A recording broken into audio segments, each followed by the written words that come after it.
Welcome to the Gay Buddhist Forum, where teachers from all schools of Buddhism offer their perspectives on the Dharma and its application in modern times, especially for LGBTQI audiences. These talks are offered freely to the world and made possible by appreciative listeners. If you would like to support our efforts to share the Dharma with underserved audiences, please visit gaybuddhist.org. There you can donate, find a list of upcoming speakers, or enjoy many hundreds of these recorded talks dating back to 1996. So just to say, I'm no longer interim executive director, hooray, no longer interim director of Spirit Rock, returned to just being a teacher. And happy to be here in the Gay Buddhist Fellowship. So many old friends and friends I want to reach out to on camera who I haven't seen in years and give a big hug to, and friends here in person who I again can connect with and give a hug. And many folks I recognize from over the years. It sometimes feels like we really live in a small town, being gay in San Francisco. And so great to be together in community in the Sangha. I just was reflecting this morning, yesterday, on the value and importance of the Sangha. And the Buddha said there's such an importance in our practice of being connected in Sangha and supporting one another. And I feel that. I feel that when I'm here, every time I'm here in the group.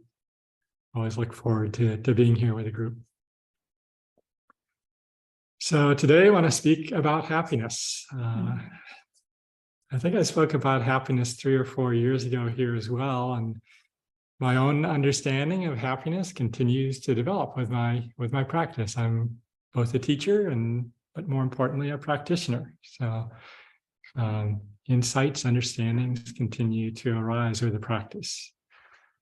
In fact, I'm doing a month-long retreat at Forest Refuge in March. So nice to have the time for that. So there's 2 kinds of happiness I'll speak to today. There's basically the happiness of the world, the worldly happiness, the happiness that we experience when things are going our way, when we're healthy, have a good meal, time with friends, worldly happiness. And then there's a deeper kind of happiness that we begin to open to with our practice of mindfulness, of being present, aware, cultivating what is wise and skillful. And this deeper kind of happiness is the word the Buddha used was sukkah. It's more like a calm, contented, peaceful kind of happiness. It's ultimately independent of any condition of the world. A great kind of happiness, that the idea that we can be happy even when we're sick, maybe even when we move to the end of our lives, when things don't go our way, maybe our finances aren't good, or we have a difficulty at work. With our practice, we can find a peace and contentment that carries through, both in times when we're experiencing joy and good fortune, and carries through when we're experiencing difficulties and challenges in our lives as well. I want to talk especially about that second kind of happiness and how we can cultivate that happiness, develop it in our lives. And it's really a choice point we can make on cultivating what is wise and skillful and bringing more happiness, more sukkah into our lives. So the Buddha was known as the happy one in his time. He lived 2,600 years ago. The Buddha, a human being, and he fully realized the truth of the way things are. And it was said the Buddha could see into the entire depth of suffering, could see the suffering of the entire world, present, past, and future. That's a lot of suffering to see. And he could see that all, hold it with compassion, and yet he was known as the happy one. So seeing that suffering didn't cause him to be unhappy. He had let go entirely. He let go of wanting or needing things to be other. He let go of attaching to any preferences of perhaps the way he might have wanted them to be. He probably didn't want his good friends in the practice, other fellow teachers, Sariputta, others to reach the end of their lives. He wanted to continue to be with them. But he let go. He let go entirely of needing things to be other and realized an unshakable kind of peace, an unshakable happiness. And he shared the teachings that point us in this direction. And the teachings are, the practice is one that leads to more and more happiness. This is a path of happiness. The Buddha said this is a path of happiness. We do have to see dukkha. We have to see the unreliability. We have to see the cause of the mental suffering. But in seeing those things, we actually open to a greater kind of happiness, open to this unconditional happiness. And the Buddha didn't deny the happiness of the world. He practiced a middle way. He said there is a happiness that comes with kind of things going well in our lives. The happiness when we're healthy, being in nature, having good food, being with friends. The Buddha experienced that kind of happiness too. Not a problem. We can be present to enjoy it. Kind of the lurking danger, though, is we tend to hang on to those experiences. We hang on and begin to attach to wanting to have perfect health, to be happy. We attach to the idea, if I can only get my finances, my 401k just perfectly set up, I'll be secure and safe, and I won't have to worry anymore. But probably if you do rely upon a 401k, you've seen the market dive a little bit in the last year. And things aren't reliable. So when we attach to needing things to be a particular way, we attach to the preferences of we have, attach our happiness to those preferences, then inevitably we suffer. We suffer because things are unreliable. Things are constantly changing, and we can't make them stable and secure. And it's amazing the way the mind works. After all these years of practice, this mind here still latches on and wants things to be a particular way and thinks that things can just line up. You'll be a deeper kind of happiness. But we can't find that more sustaining kind of happiness through attachment to the material things of the world. So in November, I was really enjoying good health. I'm really feeling strong and healthy. I avoided COVID for 2.5 years and exercising a lot and really feeling like, wow, this is great. I avoided it. 2 weeks later, COVID. Can't avoid the ups. Maybe we can't avoid COVID, maybe so, having good luck, but we can't avoid getting sick. We can't avoid getting sick. We can't avoid dying. Everything we know and love of the world will pass away. Everyone we know and love will pass away. There is ultimately no reliability. I love the quote on your website from Pema Chodron. I'm going to start using it a lot, I think, in the next few months. It's so direct, speaks right to the deepest truth. If you are invested in security and certainty, you are on the wrong planet. That just nails it. Nails it. There is no security and safety to be found in the material world. That's dukkha. That is dukkha. That's the first noble truth. Things are unreliable in the material world. Everything is constantly changing. We can't reach out and get what we want and keep it that way. It changes. We're going to get what we don't want to. And we can't push away or deny it. We're going to get sick. We're going to have misfortune. We're going to have difficulties in our relationships. Politics of the country are not going to go the way we want them to go. This is dukkha. And then when we cling, when we hold on to needing things to be a particular way, to be happy, then inevitably we suffer. And we can experience it right in a sitting. Like if we have an experience in a sitting, maybe in the last sit, of feeling a lot of ease and peace. And if we reach out, okay, this is it. I got it. I'm going to hang on to this. The moment of hanging on, there's suffering, and pop, it's gone.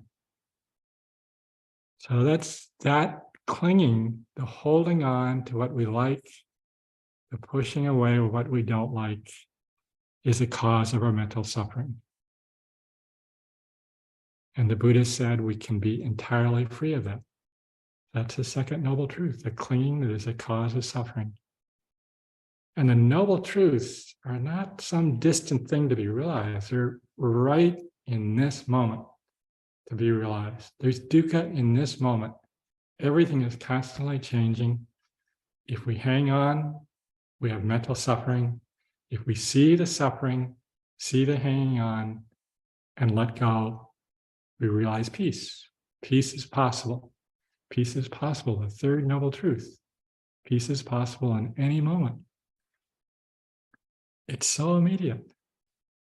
And with our practice of being present, aware, present in the body, more and more we can catch the times maybe when things are going our way, we're enjoying time with friends, and maybe we begin to latch onto this. I want this to continue on, and maybe we just see that and let go, and we can just be simply present to enjoy that good time without hanging on to it. We can actually be more fully present for our lives. So immediate. So with the practice, we can actually enjoy these times of worldly happiness more fully if we're not holding on and pushing away. But we do need to see where the mind gets caught. And I remember, as an example, when I came into practice 22 years ago, I came into practice because I had a lot of physical pain in the body. I hated it. I wanted to get rid of this pain. And I felt I can't be happy in life if I don't get rid of this.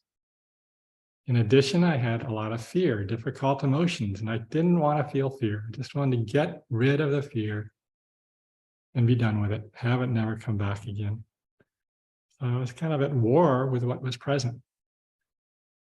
And my teachers at the time told me to open to the direct experience, to feel the sensations that I was experiencing as pain in the body, to see their changing nature. Be present with it in an intimate, kind, gentle, compassionate way. And to do the same thing with the difficult emotions of fear.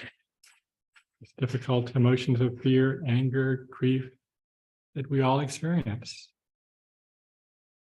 And the amazing thing that we see with our practice, for me, was I saw those sensations were constantly changing.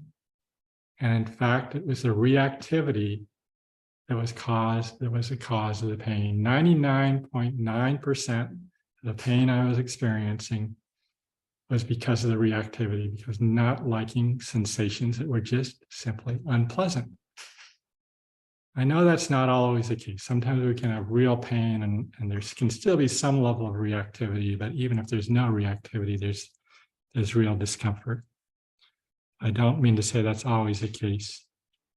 So I still have these sensations in my body, and mostly they're neutral, sometimes unpleasant, but there's very rarely reactivity that occurs. Once in a while, there's a little reactivity, but if I see the reactivity, not liking it, not wanting it, it usually melts away pretty quickly. And over the course of the years of practice, the relationship to fear has changed. Fear is actually not the enemy. When we experience fear or anger, the call of practice is to accept it, to meet it with kindness, kind of to pick it up and hold it like the crying baby that wants attention. Anger, fear, meet it with kindness, acceptance, compassion even. And we don't so much get rid of fear or anger or grief or jealousy or rage. We change our relationships to those emotions so that they don't overwhelm us. We can meet them with acceptance, maybe even with a sense of peace. It's like this now. And see, we don't have to be overwhelmed by them. We can be present for them, and then we can make the choice in how we want to perhaps act in the world. We may feel anger about something wrong in our lives, some way that someone has mistreated us, it's something wrong. We feel the anger, and we reconnect in the body and stay with our intention to speak with kindness and care, even in the face of someone who's mistreated us. The call of our practice.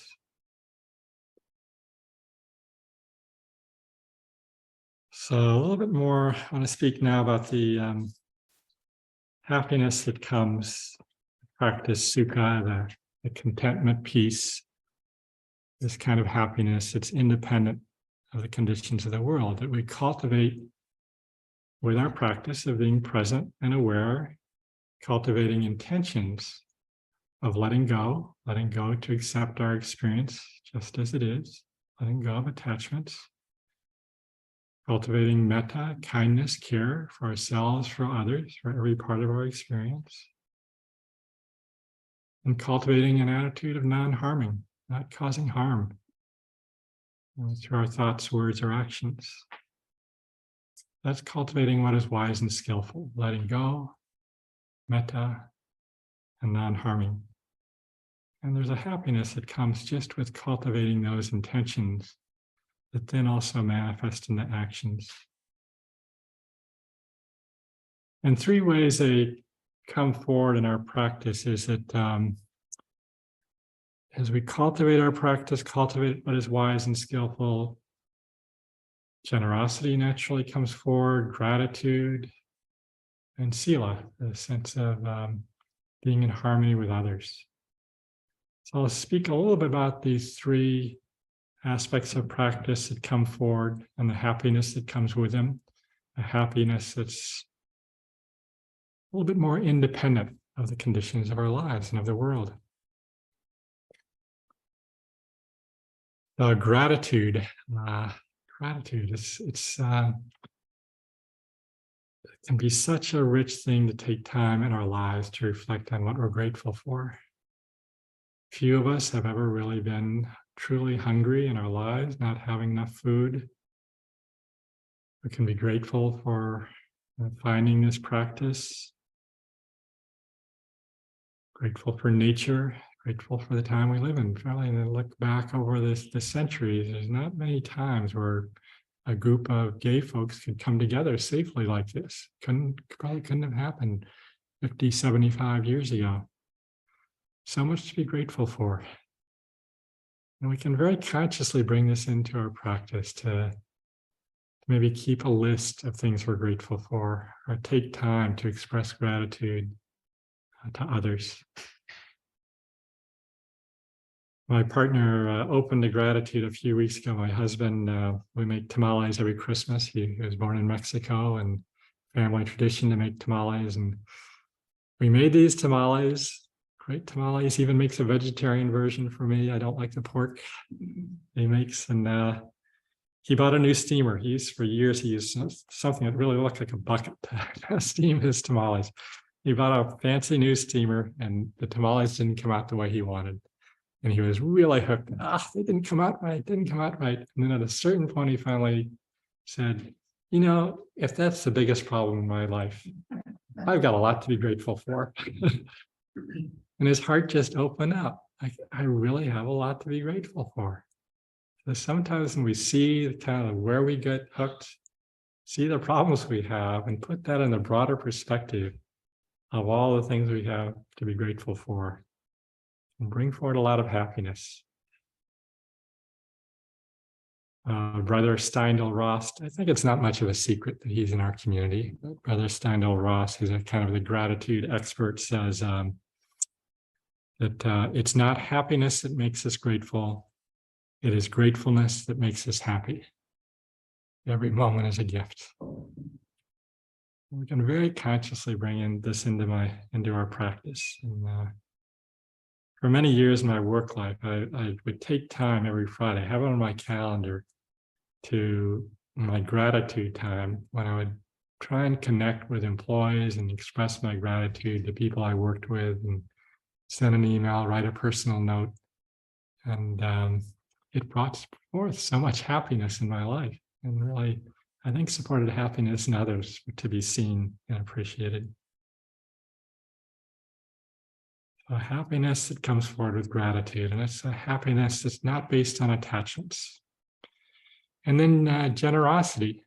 Generosity is giving without expecting anything in return. And this has become so important in my practice. There's so much happiness that comes from practicing generosity. And when we feel the impulse to be generous, the defilements of greed, aversion, delusion are not present. The heart is open. Metta is present. Kindness is present. Attachment is not present.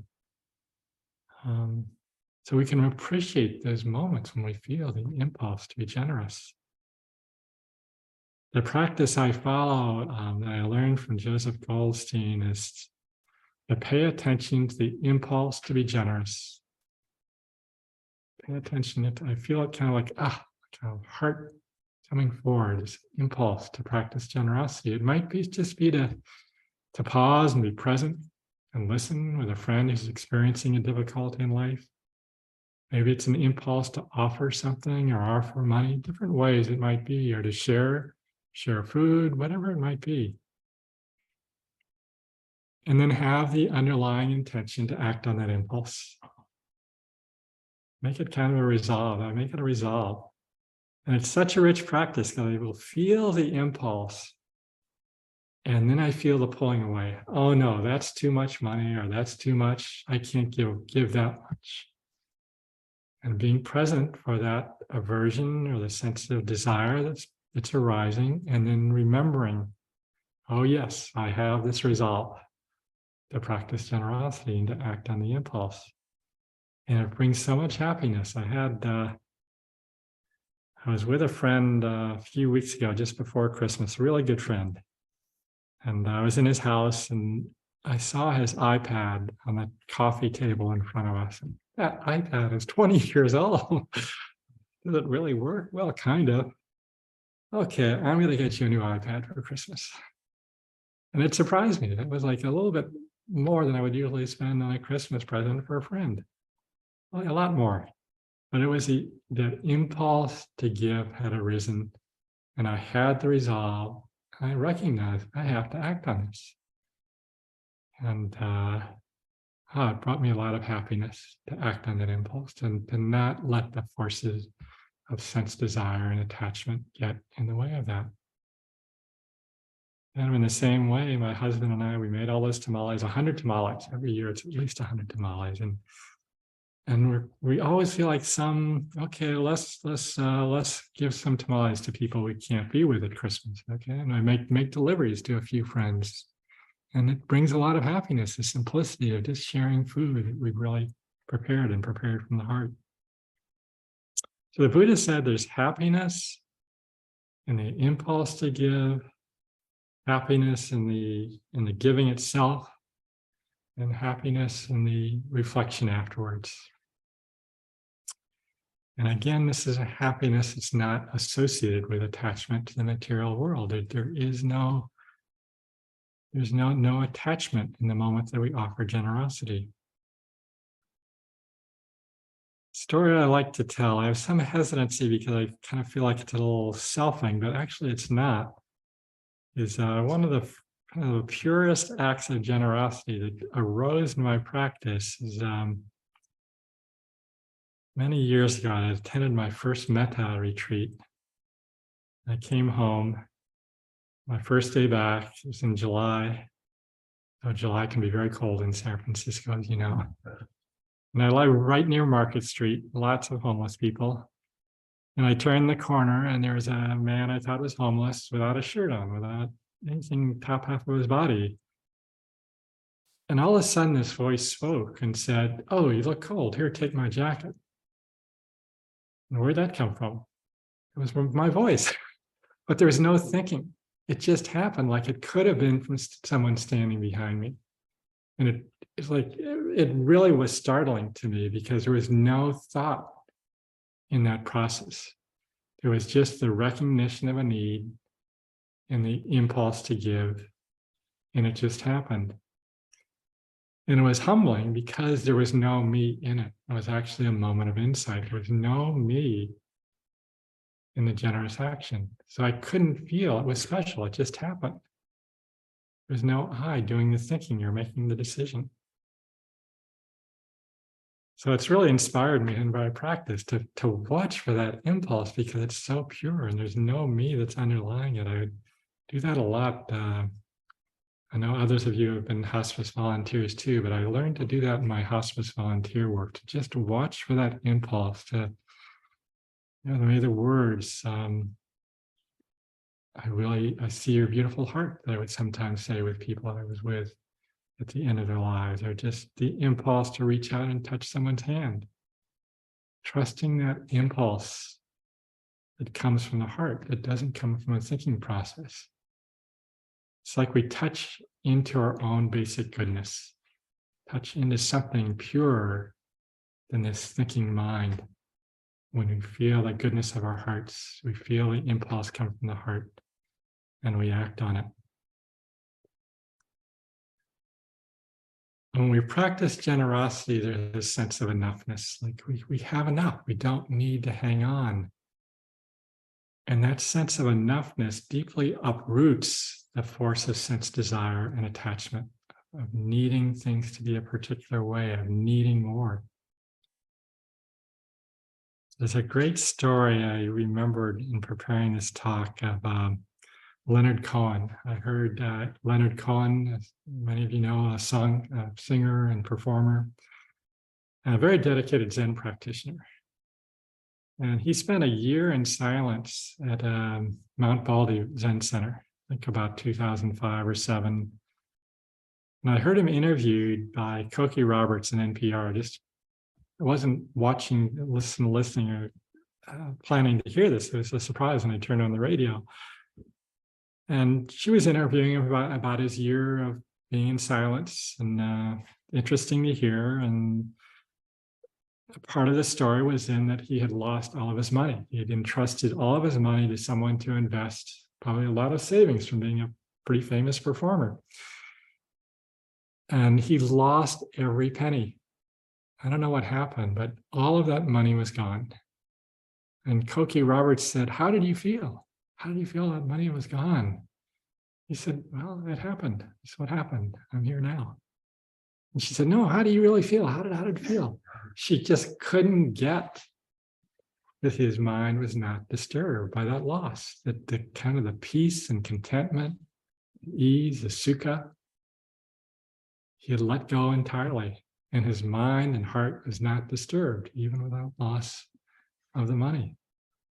It's not entertaining to listen to, because it went through 3 or 4 rounds of these questions, and the interviewer just not getting it. But there was no frustration even in Leonard Cohen's voice in responding to that. So as we kind of continue to cultivate our practice, purify our hearts and minds, and then we too really make the commitment to being in the world in a way that's harmonious with others. Sila, not causing harm through our thoughts, words, actions. Sila is often defined as ethics, but I really kind of don't like the word ethics, because it can have a sense of following a sense of edicts or beliefs or rules, and that's not the Buddha's teachings on Sila. The Buddha said that Sila is to be understood in the context of different societies, different times, different even subcultures, like the gay LGBT subculture that we're in. And ultimately, Sila is about not causing harm to self or others. And really, the deeper understanding is one of being in harmony with others, kind of a sense of being in harmony with our own hearts, when we're not only not causing harm in the world, but actually doing good in the world, and using our speech to promote harmony, to support folks in coming together, taking actions that not only don't cause harm, but do good in the world. That's what Sila is really about. And there's a happiness that comes with that. The Buddhists call this the bliss of blamelessness. And Mahatma Gandhi said, happiness, this is the sukkah kind of happiness. Happiness is when our thoughts, words, and actions are in harmony. And truly, over my years of practice, it just becomes more and more clear. Every single action has a consequence. This is the law of karma. Every action has a consequence.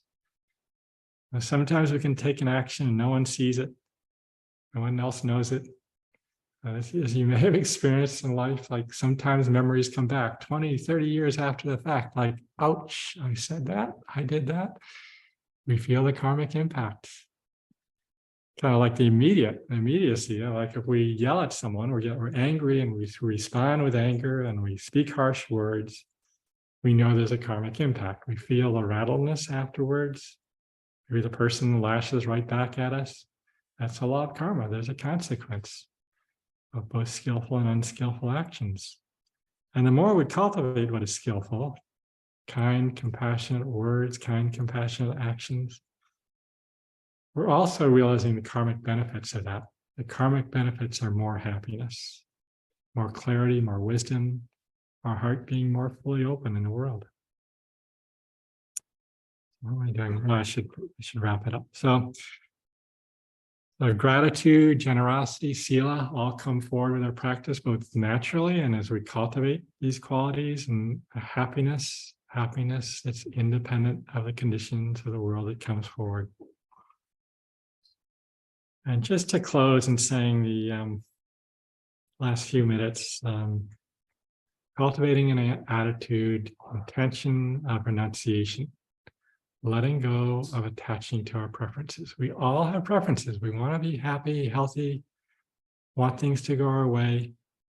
But if we let go of attaching our basic happiness to those preferences, we can realize this deeper kind of happiness. The third Zen patriarch said, the great way is not difficult for those not attached to preferences.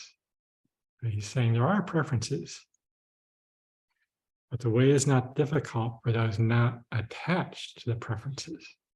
So that's what we're letting go of attachment. So, and then we cultivate metta, kindness. It replaces ill will, aversion. Beautiful thing to cultivate in our lives, cultivate for ourselves. Buddha said, no one more deserving. And we bring this kindness to every part of our experience. Ram Dass, the gay mystic teacher, this is a statement both on cultivating kindness and renunciation. Being peacefully in relationship to everything made me realize my happiness isn't based on the situation being this way or that way. My happiness is one which embraces my sadness, and my love is one which embraces my own hate. There's a lot of Dharma in that quote. Another quote that kind of nails it, like the Pema Chodron quote. And then we cultivate the attitude of not causing harm through thoughts, words, or actions. And when we make that deep commitment, then we're actually supporting the natural arising of compassion. Compassion that recognizes suffering, wishes it to end. So 2 kinds of happiness. This is a worldly happiness, no problem with it. We don't cling to it, and we can enjoy it more if we don't cling. And this deeper kind of happiness that comes forward, sukkah, as we practice being present and aware, cultivate what is wise and skillful, and the possibility that we can realize this quality of a contentment, peace, happiness, entirely independent of the conditions of the world, entirely independent of the conditions of our lives, and the possibility of being at peace, even as we're dying, even as we're very sick, even as we experience great losses in our lives. Peace is possible in any moment. That's a key teaching of the Buddha. So we're happy to hear any thoughts or answer any questions.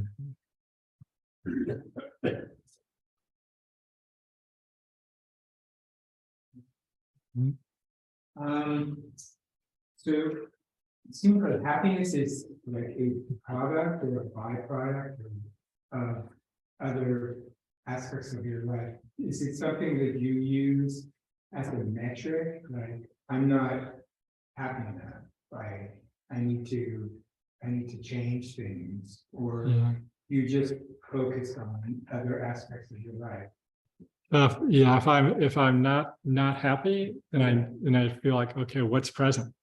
What's aware? What's present? I need to be aware of what's present. And maybe not happy. if I'm not happy, I might be in a kind of a foggy state. I'm not happy. Oh, what's going on here? I feel anxiety. Okay, I feel anxiety in my body. It might be some kind of like continue to check in. I remember this happening some time ago. It felt just really cloudy and not clear and not present. And I stayed with the anxiety and kind of checking out what's going on. And then I remembered, okay, I had this conversation with my sister on the phone and I was upset by something, but I kind of shoved it down and didn't deal with the emotions that were present. And then I could okay, I recognize now there's some upset about what was said, a concern about a niece. And then I could go back to being present with my partner for watching the show that we were there for. That was kind of missing out on the show because I was caught in this anxiety. I wasn't happy. So to keep turning toward what's present, and sometimes it may be something unpleasant that's present. That would be the practice. That makes sense. Mm-hmm. So I'm not with a practice. Okay, there's something unpleasant. I'm unhappy. Let's go find something happy. Practice be what is here now, and by being present with what is here now and seeing it, being intimate with it, that's going to open to more happiness in our lives, more clarity too. Mm-hmm. Thank you. Yes. I love the story about giving the homestead code. Mm-hmm. It sounded like, in a way, that doing these practices and we remove obstacles, and you just come from a Metta retreat. In a way, the generosity or the compassionate arising in itself, Yeah. sort of couldn't believe it was you. Mm-hmm. In a way. Yeah, it just happens. It's so beautiful because I hesitate to say it because there is a value in thinking, but wisdom does not arise from thinking. Wisdom does not arise from thinking. The clarity, the understanding comes from our direct experience, and more it comes from the heart. I see the pain that's present, I need to act. And it's so beautiful to trust that because we're trusting into something much deeper than this thinking mind, and we're really connecting with who we most deeply are, like quality of love and presence, spaciousness. Not this body, not this thinking mind, something much deeper. And in effect, we're recognizing that everything we want in life, the perfect purity of heart and mind, it is actually already here. It really is already here. And we practice to see and recognize it's here, nothing missing. So in those moments, those impulses happen of generosity, or we feel great gratitude, we feel compassion, we're connecting with that perfect purity that is already here. Mm-hmm. It's kind of like a note that sharing I just gave you, it felt most speaking from here, not from here, not from here, not from that. Yeah. Mm-hmm. Tom on the line has a question. Go ahead, Tom, unmute. Yes, thank you for that very inspiring talk. And it made me kind of laugh at myself because last night I had gotten off work. I work in retail in Portland, Oregon. And I was in line at the grocery store, and there was a gentleman ahead of me that just had 2 items. And one of the items was I think a Marie Callender cream pie or something for dessert. And he didn't have enough money to pay for it. And I wish I could say now that I gave him the money to buy it, but there was people lined up behind me. The cashier was, trying to juggle the fact that he didn't have enough money and taking it off his bill. And all this stuff went through my head. Well, if I offer to pay for it now, the cashier will be burned out, and all this stuff went through my head and it didn't happen. So that's a case in point of not overthinking it, I think. Thank you for sharing. You were really doing the practice, and you're doing the practice now, which is the edge. Like to watch for the impulse and watch what the mind does, and seeing it exactly as you're seeing it. There's a purification process that you're supporting, a purification of your heart and mind, and no need to judge yourself for not having given the money. Don't judge yourself. Never helps the practice. Right. Thank you. Thank you, Tom. Thank you.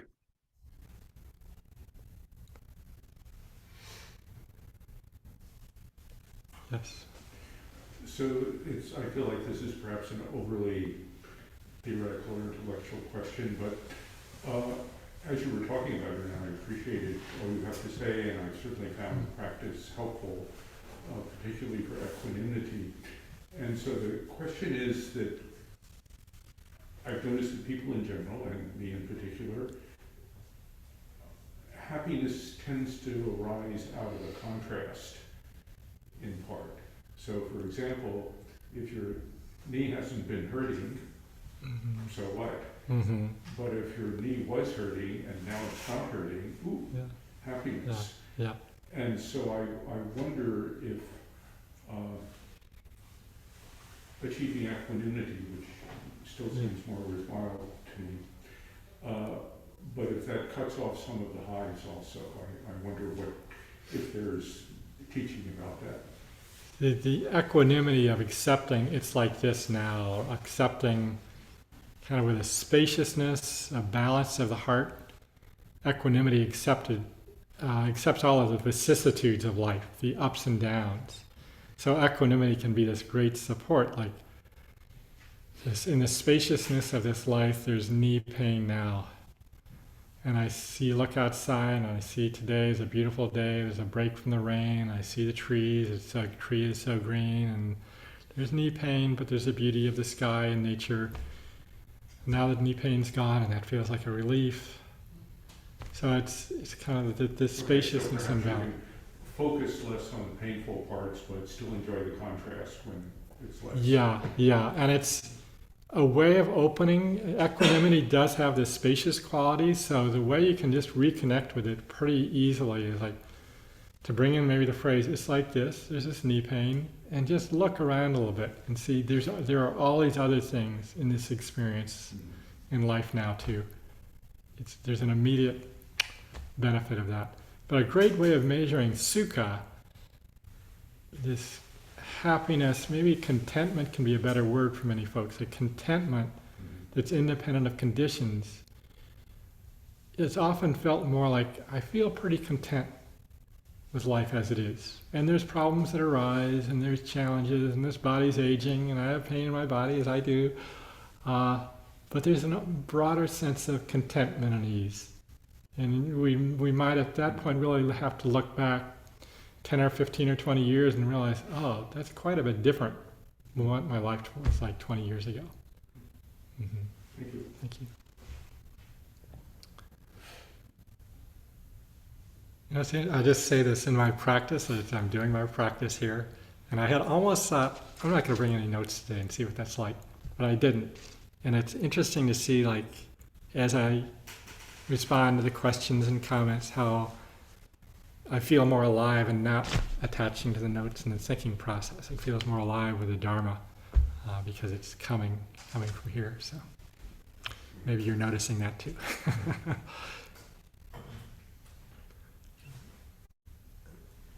Do you have any advice on tamale steamers to avoid? Don't get a lid with a hole on top. That was the problem.